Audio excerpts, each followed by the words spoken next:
While alone, Alex encounters a cougar that viciously attacks the dog, leaving it wounded in a brutal struggle. Acting quickly, she uses a flare gun to kill the big cat and drive away the immediate threat. Despite its injuries, the dog manages to return to Alex. The story begins with two strangers. Alex Martin, an intrepid photojournalist, and Dr. Ben Bass, a composed and methodical neurosurgeon, stranded at Boise Airport. A storm has grounded all flights, and the two have urgent places to be. Alex has a wedding the very next day, and Ben is scheduled to perform emergency surgery on a young patient. With the clock ticking and no flights available, Alex, ever the problem solver, concocts a bold plan: charter a private plane. Ben is reluctant at first, hesitant to trust a stranger, and clearly averse to such spontaneous solutions. But Alex's determination is infectious. She assures him, "It's just a quick flight. What could possibly go wrong?" They meet Walter, a cheerful local pilot with a sunny disposition and a trusty Labrador by his side. Walter's dog, instantly likable, seems more prepared for the flight than his owner, who assures them he's flown in worse weather. As the plane takes off, the banter between Alex and Ben reveals their stark differences. Alex, ever the conversationalist, peppers Ben with questions about his work, his life, and even his flying experience. Ben, meanwhile, is polite but reserved, clearly not a fan of small talk. Walter chimes in occasionally, sharing his flying stories, which range from amusing to slightly concerning. "There was this one time I had to land with no wheel," he chuckles. Ben's skeptical glance at the controls says it all. The tension eases slightly as the plane ascends into clearer skies. Alex takes photos of the stunning mountain scenery, marveling at the beauty of nature, while Ben silently checks his watch. It's a rare moment of calm that feels almost too good to last. And of course, it doesn't. Mid-flight, Walter suddenly slumps over the controls, his breathing erratic. Alex notices first, her voice rising in panic. "Walter, are you okay?" she asks, but Walter doesn't respond. Ben quickly diagnoses the issue. Walter is having a stroke. Chaos ensues as the plane begins to lose altitude. Ben tries to take the controls while shouting instructions to Alex, who frantically attempts to keep Walter steady. It's a heart-pounding sequence, the kind that has you gripping the edge of your seat. The plane spirals downward, crashing into the snowy peaks of a remote mountain range. When the dust settles, Walter is gone, the plane is destroyed, and Alex and Ben are left to assess their grim reality. Walter's dog, miraculously unscathed, becomes an unlikely but loyal companion. Ben, ever the doctor, quickly shifts into survival mode. He buries Walter and tends to Alex's injured leg, his medical expertise proving invaluable.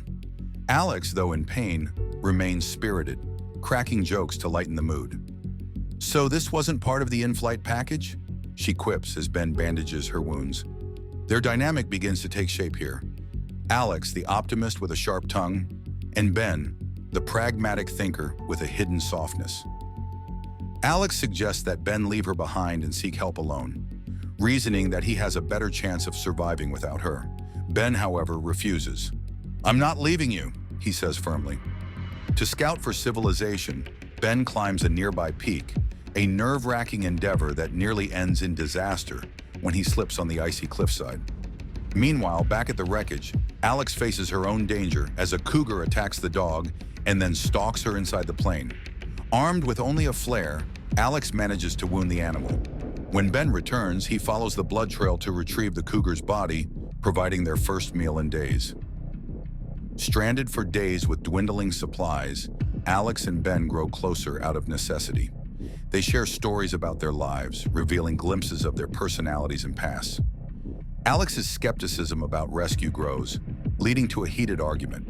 Ben insists they stay hopeful and focused, while Alex accuses him of being emotionally detached. Determined to take action, Alex uses her camera to scan the horizon and spots a reflective glimmer, a man-made structure.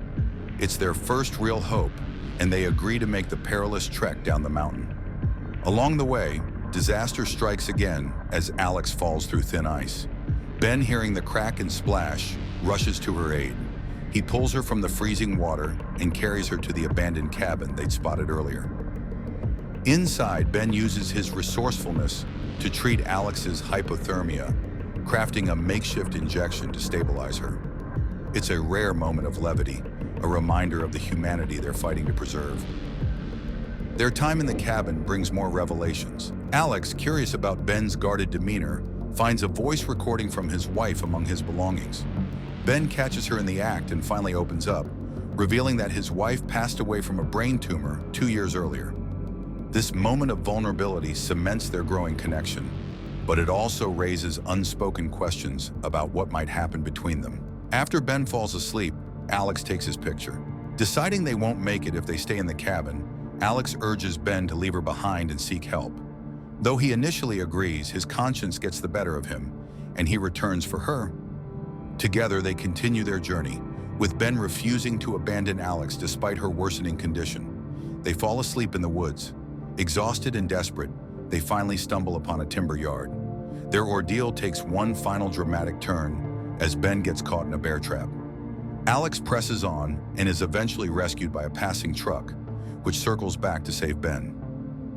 Ben wakes up in a hospital where he learns Alex has reunited with her fiancé, Mark. Though grateful to Ben for saving Alex, Mark senses the connection between them, to which Ben responds by saying that she saved him, then leaves the room, heartbroken. Later, Mark confides in Alex, saying, "I always told myself that if you ever lost a part of yourself, an arm or a leg in your dangerous work as a photojournalist, I would still love you."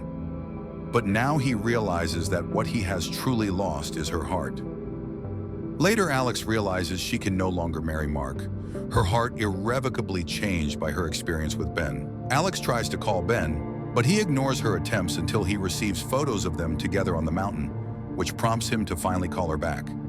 Sometime later, Alex and Ben reunite in Manhattan, where it is revealed that Alex is now a part-time teacher who is uncomfortable flying, and Ben is now working as a consultant in trauma clinics as his frostbitten hands have not recovered enough for him to operate.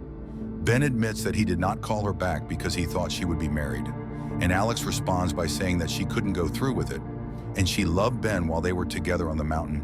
Though they part ways initially, unable to fully articulate their feelings, they're drawn back to each other in a tearful embrace.